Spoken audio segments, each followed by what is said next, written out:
Eu sou André Castilho, diretamente aqui do CBM 2025, esse evento excelente promovido pela Associação de Missões Transculturais Brasileiras, a AMTB. Estamos em Águas de Lindóia, aqui no podcast especial RTM Brasil e a AMTB. Eu tenho o grande privilégio de conversar agora com um dos preletores deste evento, que tem como tema Venha o Teu Reino. Eu falo com o Ronaldo Lidório. Olá, Ronaldo, muito obrigado. Alegria estar com você aqui hoje à tarde. Graças a Deus, tempo muito bom. Louvado seja Deus. A gente estava até conversando, né? O CBM sempre é um tempo bom, é sempre um tempo gostoso. E eu participei esse deve ser o meu quarto, eu acho, mas eu sinto que sempre tem coisas diferentes acontecendo e cada vez, graças a Deus, né, melhores, assim, coisas boas. E eu acho que a gente está num tempo muito bom. Eu não sei se você tem esse mesmo sentimento. Eu creio que sim, essa é a minha impressão também, André. Eu penso que no CBM nós temos talvez um tripé: comunhão, oração e missão. Essas três coisas estão sempre presentes. Comunhão, porque é uma associação de agências missionárias, iniciativas missionárias, aí bem mais de 100, eu ouvi falar 160, eu não estou atualizado. Tem bastante. Bem mais do que 100 organizações missionárias. Sim. Portanto, comunhão é algo muito importante. Não apenas nós aprendemos a trabalhar juntos, mas nós amarmos trabalhar juntos servindo o Senhor Jesus. A oração está presente em todo o CBM, e isso é tanto prático, o Senhor Jesus nos ensinou a orar, mas também simbólico, ensinando à igreja que a oração é um dos fundamentos da missão. E a missão em si, que é proclamar o nome do Senhor Jesus perto e longe. Então eu acho que o CBM tem essas características. Você conversando lá com a gente na plenária, que eu encaro as plenárias, para mim, vocês estão falando muito como uma conversa. E quando você estava falando hoje, chegou um momento e eu percebi que você tentou falar com o público geral, porque aqui a gente tem de tudo. Tem pessoas, claro, Congresso Brasileiro de Missões, a gente presume que as pessoas estão interessadas em missão, né, em proclamar a verdade de Jesus, falar da verdade de Jesus para todas as pessoas de todas as nações. Mas houve um momento em que você falou sobre agências missionárias, sobre missionários, sobre o ambiente. Então, você está aqui com uma intenção de conversar com as agências missionárias, ou foi algo que você percebeu na hora? Quando você vai falar, quando você vai colocar as coisas nas plenárias e nas oficinas, você está com uma noção do seu público-alvo ou você está com outro direcionamento? Você tem razão. Há dois públicos maiores, por assim dizer, no CBM. O primeiro público é a igreja em geral. Nós temos pastores, temos líderes de igrejas, membros de igrejas locais, pessoas que trabalham nos diversos segmentos e ministérios em igrejas locais. Temos aqui associação de igrejas, líderes de denominações e assim por diante. Portanto, é pensar na palavra de Deus em relação à missão, incluindo e dirigindo essa palavra à igreja. Eu acho que esse é um público importante. E o CBM, eu tenho ouvido da liderança da MTB que nos últimos anos tem tentado trazer cada vez mais para perto os líderes das igrejas locais e denominacionais no Brasil. Então faz todo sentido, não é verdade? A missão realizada no poder de Deus, na ação do Espírito Santo, que usa a igreja. Portanto, é um público importantíssimo. Eu diria que dentro deste público, um outro público mais específico são as agências missionárias, que é a parte da igreja. Inclusive, eu não gosto de usar o termo para-eclesiástica, porque para-eclesiástica dá a ideia de algo que é paralelo à igreja. A agência missionária é parte da igreja, é uma parte especializada da igreja. É uma parte formada por pessoas que o Senhor chamou e se prepararam e se especializaram em algo específico. Por exemplo, a tradução da Bíblia. Toda a igreja ora pela Bíblia, pelo acesso à palavra de Deus entre todas as línguas no mundo, mas há aqueles que se especializaram em traduzir a Bíblia, publicar a Bíblia e ensinar o povo local a ler a palavra de Deus. Então eu tenho esse público também em mente, porque é um público importante. Este é o encontro no qual este público mais especializado na missão se encontra. Por isso que eu gosto de falar que nós estamos aqui entre os nossos pares, né? Aqueles que estão na mesma luta, no mesmo barco, fazendo a mesma coisa, proclamando o nome do Senhor Jesus e tentando ajustar também aí o meio no qual nós vivemos. O mundo ele está em uma mudança dinâmica intensa a cada dia, a cada ano novas coisas surgem, novos desafios e oportunidades, e é parte da nossa missão discernir de maneira coletiva o que o Senhor está falando para este momento e o que deve ser feito. E falando naquilo que o senhor está falando para esse momento, ele fala através das plenárias, através daqueles que estão falando. Você conversou com a gente sobre Mateus 13, de 1 a 9, que é a parábola do semeador, uma parábola muito conhecida, famosa, que acaba causando um pouco... ela ajuda a gente a aprender, mas às vezes alguém pode se sentir, poxa, será que eu sou terra boa ou não? Como que é isso? E foi muito legal a explicação, mas eu queria esclarecer algumas coisas. Você disse, por exemplo, que nós somos chamados a viver na terra como igreja com os valores do reino dos céus. Quais valores nós podemos identificar que nos seduzem, que podem nos tirar do foco e que não fazem parte do reino dos céus? Muito bem, quando o apóstolo Paulo, em Efésios capítulo 2, fala a respeito da carne, do mundo e do diabo, se nós lermos o capítulo 1 da carta aos Efésios, parece que tudo está resolvido. Deus é o Criador de todas as coisas, nós somos salvos no Senhor Jesus, temos o Espírito Santo e vivemos para o louvor da sua glória. 4 ênfases no capítulo 1. Parece que a vida está resolvida. Mas no capítulo 2, Paulo fala sobre 3 frentes ou 3 forças que lutam de maneira cotidiana contra nós, que é a carne, é o nosso desejo natural ao pecado, ninguém precisa se esforçar para pecar, o pecado está à nossa porta, está perto de nós, está ao redor da nossa mente. Não apenas o pecado, a carne em si, mas o mundo, que é essa sociedade promotora e patrocinadora do pecado, e o diabo, que é o inimigo das nossas almas, o inimigo de Deus e do povo de Deus. Portanto, quando nós pensamos na carne, no mundo e no diabo, é interessante que, pelo tempo, eu não fiz esse paralelo, mas das 3 terras, digamos, hostis, em que as sementes caíram, então à beira do caminho, em uma terra rochosa e uma terra cheia de espinhos, nós podemos fazer ali um paralelo também sobre a carne, o mundo e o diabo. E é interessante que o próprio Senhor Jesus usa esse termo maligno, falando sobre o diabo, fala sobre o encantamento com as riquezas, falando sobre o mundo, e fala sobre aquilo que não caiu bem no nosso coração, que é justamente a carne. E eu creio que esses encantamentos do mundo, eles são cada vez mais sutis e eles se traduzem de uma maneira muito cativante para o povo de Deus.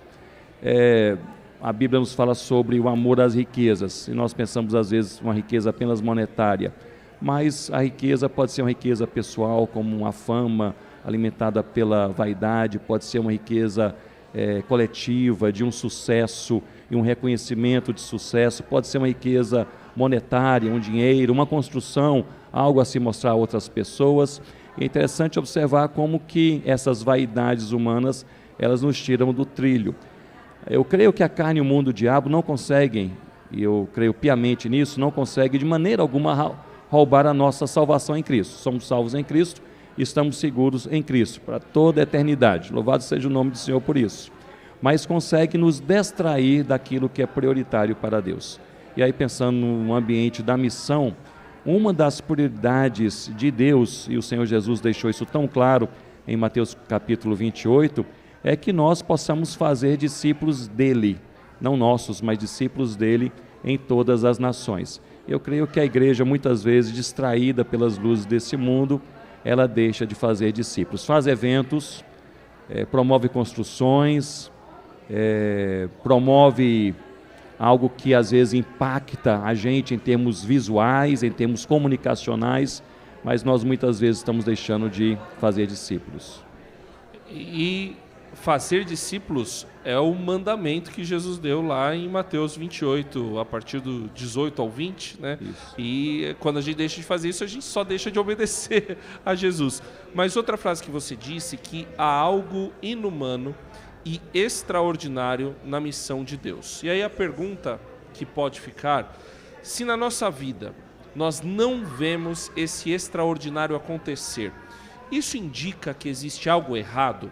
Como perceber que nós estamos fora da vontade de Deus? Já que nós estamos falando sobre venha o teu reino, a gente quer fazer a vontade dele, será que não acontecer algo extraordinário significa que a gente não está na vontade de Deus? Essa é uma excelente pergunta, especialmente nas métricas humanas e sociais que estão ao nosso redor em nossos dias, em que nós somos avaliados a partir dos resultados visíveis, tangíveis, que podem ser percebidos e apresentados.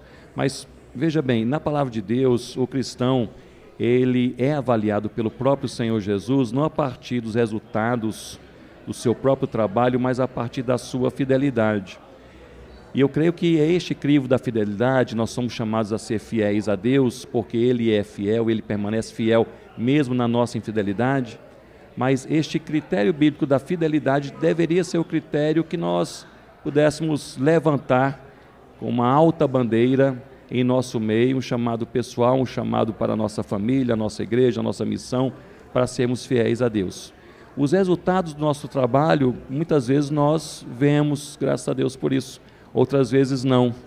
Eu creio que boa parte daquilo que o Senhor usa a sua igreja para ser e fazer, nenhum de nós perceberá e nem tem percebido aqui no dia a dia. Eu terminei inclusive a palestra hoje pela manhã, dizendo que talvez os frutos mais importantes da nossa vida, eles não sejam perceptíveis para nós, sejam percebidos por outros, mas não percebidos por nós. Mas a fidelidade ao Senhor, sim. Portanto, a igreja do Senhor Jesus é chamada para sempre, sempre ser fiel. E, inclusive, falando sobre frutos, né? Frutos são os resultados, né? As consequências do trabalho. A gente tem até, né, eu lembro lá de Gálatas 5, que fala, né, das obras da carne, né, as consequências do nosso esforço, e os frutos do Espírito, ou o fruto do Espírito, que é o fruto do que o Espírito faz na gente. Mas você falou que é muito difícil trabalhar onde não há frutos. Mas quando os frutos são visíveis, todo mundo quer ajudar, todo mundo quer orar. Até, inclusive, ouvi uma vez uma pessoa falando a respeito de um lugar que estava frutificando muito. Foi dito, parece que o Espírito de Deus está apontando para esse lugar, porque está tendo muita conversão, está tendo, parece que um avivamento, as coisas estão acontecendo, e aí dá essa impressão que tem um direcionamento especial do Espírito de Deus. Como identificar a direção do Espírito Santo na missão, tendo essas duas realidades, a que não frutifica e a que frutifica, que parece que é para onde o Espírito está indo? Muito bem, eu creio que o discernimento, obviamente, é algo importantíssimo na nossa vida pessoal e na vida da igreja em missão. Se nós lembrarmos em Atos capítulo 16, por exemplo, Paulo, ele tentou ir para a Ásia, mas Deus o impediu, tentou ir para a Bitínia, Deus o impediu, e Paulo, ele estava muito bem intencionado ao desejar ir para a Ásia e a Bitínia. Ele não pensou em ir para lá, para outra coisa a não ser proclamar o nome do Senhor Jesus. Mas as portas se fecharam. Eu até tenho uma curiosidade, a Bíblia não fala como que Deus o impediu, não é? Mas ali diz que eles foram impedidos pelo Espírito Santo, coisa seríssima. Será que perceberam? Perderam o navio, não tinham recursos, alguém caiu enfermo, não sabemos.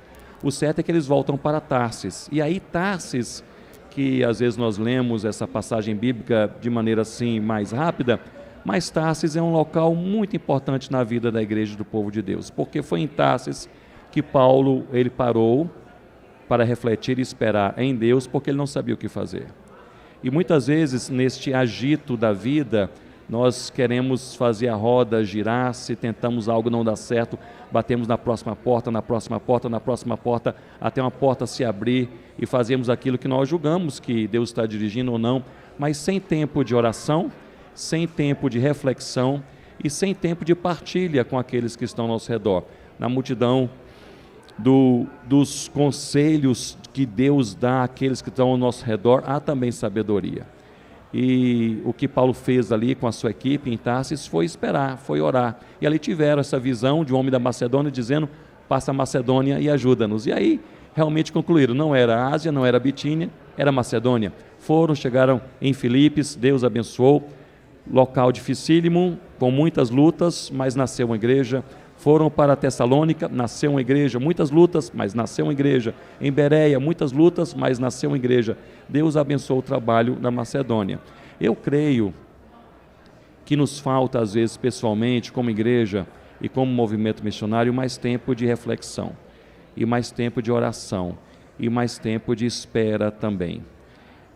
Nós eu creio que estamos sempre sendo empurrados para tomar uma decisão, para ter um plano, para saber o próximo passo. Mas eu creio que é bíblico e é saudável esses momentos em nossa vida em que nós simplesmente falamos: Senhor, eu não sei o que fazer, eu não sei qual é o próximo passo, e eu ficarei aqui até que o Senhor mostre de maneira clara. Portanto, penso eu que buscar essa direção específica de Deus é algo necessário. E mais uma vez, eu faço essa ponte com os frutos que você mencionou, que é justamente essa parábola do semeador em Mateus capítulo 13. As sementes lançadas, e o semeador saiu a semear, lançando boas sementes em toda a sua terra. As sementes lançadas caíram, algumas à beira do caminho, foram devoradas pelas árvores, algumas caíram em uma terra, mas era uma terra rochosa, não havia como germinar bem, logo depois secou, e outras caíram também em meio aos espinhos e foram sufocadas pelos espinhos. O fato é que todos nós gostaríamos de semear apenas na boa terra, onde o fruto realmente germinou e a planta cresceu, graças a Deus por isso. Mas parte da missão é nós semearmos em todo lugar, porque nós não sabemos qual semente germinará. Esse é um fato, nós não sabemos. Se essa, se aquela, se ambas igualmente serão boas. E eu mencionei até pela manhã que essa tem sido a minha experiência com a Rosana, minha esposa, nesses 30 e poucos anos de ministério. Sim. Nossa experiência é as pessoas que nós achamos que são as pessoas mais abertas ao Evangelho, às vezes não veem o Evangelho, não veem a Cristo. Ou às vezes demoram anos ou décadas para virem ao Senhor Jesus. E às vezes aquelas pessoas mais improváveis, os opositores do Evangelho, aqueles que estão nos dando ali dor de cabeça, não é verdade? São as pessoas que Deus toca em seus corações. Como nós não sabemos, a ordem do Senhor Jesus é semear. E precisamos semear em toda parte, a todo momento e com fidelidade em nossos corações. E como saber se a gente está ou não atirando pérolas aos porcos? Porque tem isso também, né? Você tem que semear em todo lugar. Mas tem a outra frase de Jesus: não atirem pérolas aos porcos. E muitos vão entender que está falando às vezes sobre uma insistência em um lugar indevido, enquanto tem outro lugar necessitado. Como é que a gente faz essa Eu creio que há duas perspectivas até teológicas e práticas sobre isso, que é muito interessante quando pensamos isso no bojo da missão, esse conceito. Em primeiro lugar, perceber a rejeição ao Evangelho. Às vezes há uma rejeição objetiva, clara, ao Evangelho do Senhor Jesus. E aí nós partimos para evangelizar a próxima pessoa, a próxima casa, a próxima família e assim por diante, pois o Evangelho foi claramente rejeitado. Eu acho que é uma percepção deste conceito de semear perante a rejeição ao Evangelho. O segundo conceito, que eu creio que é complementar a este, é que a graça de Deus, ela promove coisas novas a cada momento. Portanto, a pessoa que ouve o Evangelho 100 vezes e rejeitou o Evangelho 100 vezes, aquele seu parente, né, que você já falou de Cristo de todas as formas possíveis, convidou para ir a todos os cultos, mandou todas as mensagens, e ele só debocha do Evangelho, 100 vezes debochou do Evangelho, na 100ª vez, se Deus derramar graça, ele vem ao Senhor Jesus. Portanto, é essa expectativa, porque nós lidamos com a graça de Deus. Não são resultados previsíveis. Não há coração tão duro que ele não possa quebrar. Mesmo aquele coração que já foi evangelizado 100 vezes, ele pode vir ao Senhor Jesus amanhã cedo. Aquela mãe, outro dia uma mãe me procurou: pastor Ronaldo, ore comigo, meu filho está há 7 anos desviado do Evangelho, ele agora se opõe ao Evangelho 7 anos que eu oro de madrugada, para que Deus o traga de volta, converta o seu coração. Eu digo, continue a orar, Deus amanhã, se Ele se agradar, se Ele desejar, Ele pode fazer alguma coisa nova e boa, não é verdade? Por isso que eu penso que na caminhada com Cristo em missão, nós precisamos caminhar dando passos simultâneos, um passo que eu chamo de descanso e outro eu chamo de expectativa. Descanso porque tudo pertence a Deus, é na força de Deus, é no tempo de Deus. Precisamos descansar o coração, mas com grande expectativa, porque amanhã Deus pode fazer alguma coisa nova. É verdade, e esse exemplo que você cita, né? Você deve conhecer também histórias de mães que o fruto da oração só aconteceu depois do falecimento dela. Então, é muito impressionante isso, né? E você mesmo falou, né? Tem frutos que a gente não vai ver durante a vida. Mas, e lembrando também do próprio texto que você citou lá em Atos 16, né, que é dos versículos 6 a 7, e a gente não sabe que circunstâncias foram aquelas. Mas eu já ouvi muito, já falei até, né, que Deus responde nas portas que se abrem e que se fecham.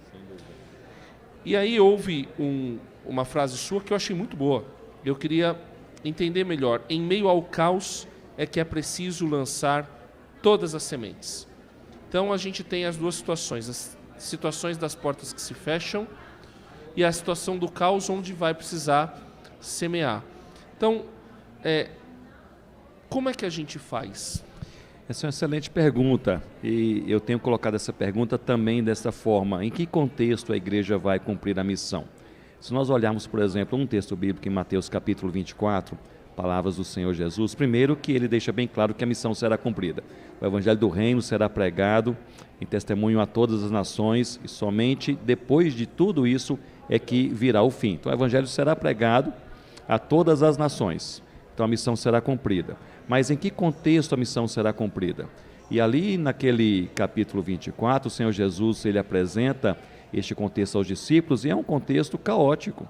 É um contexto de guerras, de fome, de miséria, de nação contra nação, de povo contra povo. E é um contexto caótico para a igreja também, porque o Senhor Jesus diz que nós seremos como igreja e sereis odiados por todas as nações por causa do meu nome. Não ignorados ou zombados, mas odiados. Palavras fortíssimas. Sempre eu achei, desde a minha adolescência, essas palavras tão fortes. Seremos odiados por causa do nome do Senhor Jesus entre todas as nações da terra. Coisa forte. Coisa dura, não é verdade?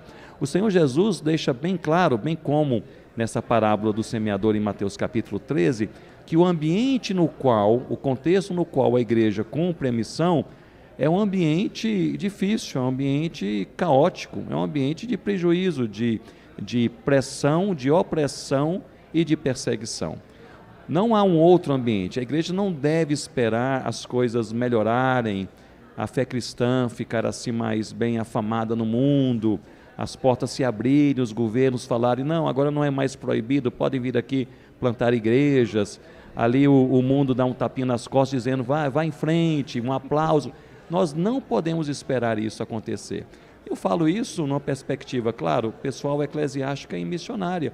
A igreja do Senhor Jesus, uma igreja que está em um bairro, não deve esperar algo talvez externo mudar, estrutural mudar naquele bairro para começar a pregar o evangelho do Senhor Jesus. Precisamos fazê-lo enquanto é dia, precisamos fazê-lo dia e noite, precisamos lançar todas as sementes. Portanto, em que contexto a igreja cumprirá a missão? É em um contexto de prejuízo, um contexto de pressão e opressão, um contexto de perseguição, um contexto de caos. Mas é ali que nós podemos contar com a fidelidade do nosso Deus, não é? Eu estava em um país no sul da Ásia, sem dar detalhes por questões de segurança, mas claro, há pouco tempo, e estávamos dando treinamento para alguns plantadores de igreja nativos ali, gente cheia de Deus, e eu estava ali perguntando quantos deles haviam já sido presos por causa da fé no Senhor Jesus. Quase a metade já havia ido para a prisão. Um deles, na verdade, disse, eu saí da prisão há 2 semanas, fiquei preso durante 6 meses, porque comecei a plantar uma igreja, e me prenderam, fiquei 6 meses na prisão, as 2 primeiras semanas prenderam minha esposa e meus filhinhos pequenos, para me pressionar, depois foram soltos, fiquei 6 meses, e fui solto da prisão há 2 semanas. Eu estou aqui para pensar, onde vou plantar a próxima igreja? Mas à medida que esse peso ele recai sobre nós, a carne, o mundo, o diabo militando contra a igreja de Cristo, ao passo que isso acontece, por outro lado, a fidelidade de Deus permanece sempre presente. E assim, no fim do dia, eu penso e gosto de pensar, e eu creio dessa forma, nós não precisamos de mais nada a não ser a fidelidade de Cristo. É um pouco daquilo que o apóstolo Paulo fala, a minha graça te basta? Exatamente, a minha graça te basta. Nós contamos com Deus, com a graça e as ricas misericórdias de Deus, a fidelidade do nosso Deus, e na fidelidade do nosso Deus, há sofrimento na igreja também. A fidelidade de Deus não isenta o crente do sofrimento. A fidelidade de Deus assegura a presença de Cristo ao nosso lado. Muitas vezes, e talvez neste afã mais triunfalista, evangelical, há alguns que gostam de atribuir ou associar a fidelidade de Deus a um sucesso em todas as coisas. Tudo vai dar certo, tudo vai se resolver, tudo onde você colocar a sua mão, isso vai funcionar da maneira que você colocou no seu coração. Mas nós vemos em toda a palavra que nós andarmos em santidade e em fidelidade ao nosso Deus não nos isenta do sofrimento. Se nós olharmos, por exemplo, o livro de Atos, nós vemos até o contrário, que andar em fidelidade a Cristo atraiu sofrimentos que eles não teriam se não fossem fiéis a Cristo. Então não assegura a omissão, a ausência do sofrimento, assegura a presença de Jesus. E aí que está talvez um dos tesouros da nossa fé. Nós não precisamos de mais nada se Jesus está ao nosso lado. É seguir em frente. É seguir em frente. Cumprir a missão. Ronaldo Lidório, muito obrigado. Obrigado a você. Para mim é um privilégio muito grande poder te entrevistar, poder conversar com você. Deixa uma palavra final para o pessoal que está assistindo a gente.